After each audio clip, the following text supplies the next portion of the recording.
Kathy, and usually when I address you, I'm doing it as the food dude, but today I'm just doing it as a reporter. That's because last week, while I was doing my food dude gig, I was talking to Bill Bonadio, the semi-retired owner of Papadillo's, and got a story that we'll share with you here pretty soon about all that. But in the course of conversation, Bill mentioned that he and his girlfriend had just recently returned from China. In fact, they'd flown right into Wuhan. And what started out as a vacation to visit family for Chinese New Year turned into an adventure getting home. Here's Bill to tell us all about his vacation turned adventure. And we flew in, believe it or not, to Wuhan, the hotspot, before we actually realized that. Had to spend the night because we missed our connecting flight to Haikou, which is where we were going to. And 3 days after we got to Haikou was the announcement from the government. Here we are, just getting to China, just getting to see some of the great, amazing parts of that country, and now we're walking around with marks on our face from wearing face masks and our hands dried out from sanitary. So vacation turns into An adventure. adventure. It's exactly an adventure. It's exactly what it was. We tried to make the best of what we could. We did what we can, what we thought was safe. My girlfriend and her family are very germophobic, and I think that that's one thing that kind of saved us. She's just over protective. After being probably almost 10 days to 2 weeks into the vacation, we were going to stay there for 3 weeks, and staying in the hotel room and going downstairs to eat and going back into the hotel room. And luckily, her sister's apartment was right across the street from the hotel, so we could literally walk across and actually spend some time over there. But it got old really fast. And when they first started mentioning the 14-day quarantine, I said, oh, we need to do something about that. So 3 to 4 days approximately before they were actually going to put that in effect, I called the airlines and says, hey, can we go ahead and change our return trip? Because our return trip was back through Wuhan. I said, forget about it. We're not going through the war zone to get out. They said, I'm sorry, you have a non-refundable ticket. You got to lose it. So $2,800 was whisked away. I tried to get them to get us flight out, and they said, well, everything's been in a hold down. So I had to go through Expedia and use the good old internet to get me plane flight and my girlfriend plane fare from Haikou directly to Japan, where they weren't so strict. Now, they did check us at the airport. They did the thing across our forehead.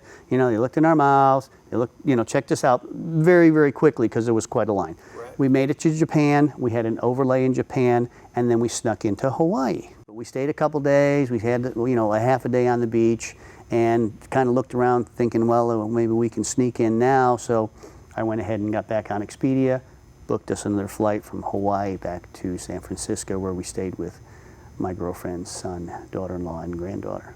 Wow.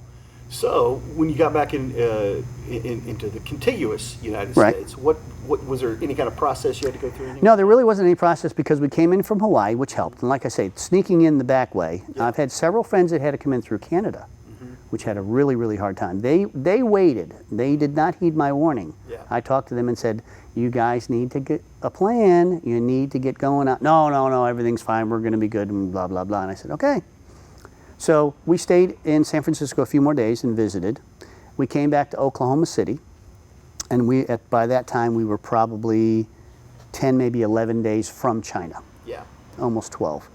It was a weekend, so on Monday, which would have put us at 12, I called my doctor's office and said, hey, you guys got a test for coronavirus. And they said, oh yeah, we can come in and swab you and blah, blah, blah. I said, you got any symptoms? I said, no, I'm fine. She said, well, let me check with the doctor and I'll call you back.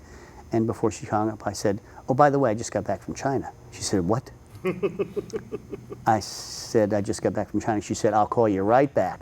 So 15 minutes later, my phone rings. It's the fastest I've ever got called back from a doctor because usually they're too busy to do anything. She says, don't come in the office.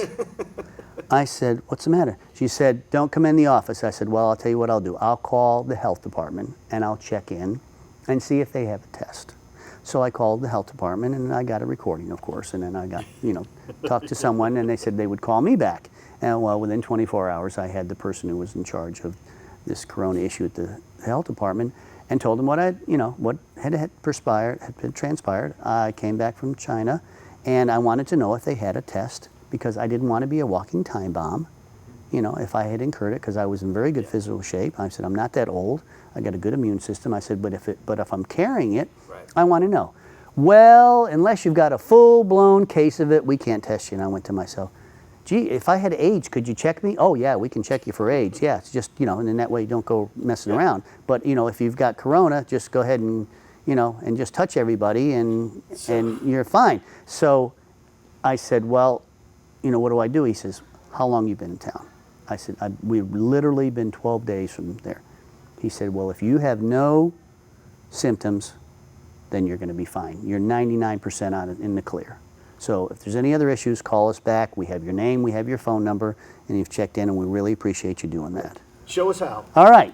I learned this in China from a 4-year-old little girl who went to a private school because, again, their family's very affluent. So you pay for all the school there. If you don't pay for school, you don't go to school. So this is sanitizer. Now this is 70% alcohol, and you got to have at least 70% alcohol to kill most of your germs. You put it in your hand. So here we go.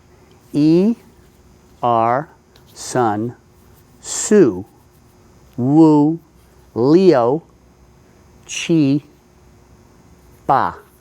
And I got everything from the front of my hands, the top of my hands, in between my fingers, underneath my fingernails, and your fingertips. How many times have you done this and never touched your fingertips? That's right. And that's from a 4-year-old Chinese, and that's how they're getting rid of the spread of the virus. I basically brought back all of those additional sanitizer methods with me to make sure that the staff knew that. Yeah. They thought it was extremely humorous. At the same time, I could not harp enough on how serious it was. There is 4 sanitizers in the kitchen at Bonadio that we have used for years, many years. We have the sinks. We probably score the highest in the health department tests or inspections because we eat there too. Yeah. I mean, we don't want to get as sick as much as we don't want our customers to get sick.